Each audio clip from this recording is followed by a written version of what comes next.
গণভোটের তারিখ ঘোষণার দাবি জানিয়েছে জামায়াতে ইসলামী।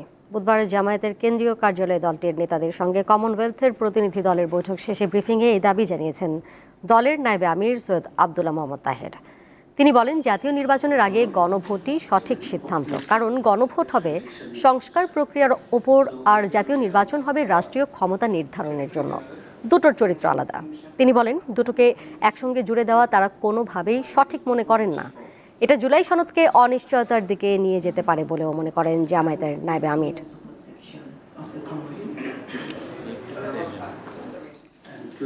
জাতীয় নির্বাচনের দিনে যদি গণভোট হয়, তাহলে গণভোটের কিছু বিষয় আছে এবারেই ইমপ্লিমেন্ট করার মতো, যেটা আমি বলেছি যে আপার হাউস তো আমাদের চার্টার ভিতরে আছে। তো সুতরাং আপার হাউসের ভোট তারা যেটা বলতে চাচ্ছে যে পার্লামেন্টে যে রেশিওতে ভোট হবে সেটা তো হবে, কিন্তু তখনও তো আপার হাউসের জন্মই হয়নি, কারণ এটা পাস না হলে তো জন্মই হলো না।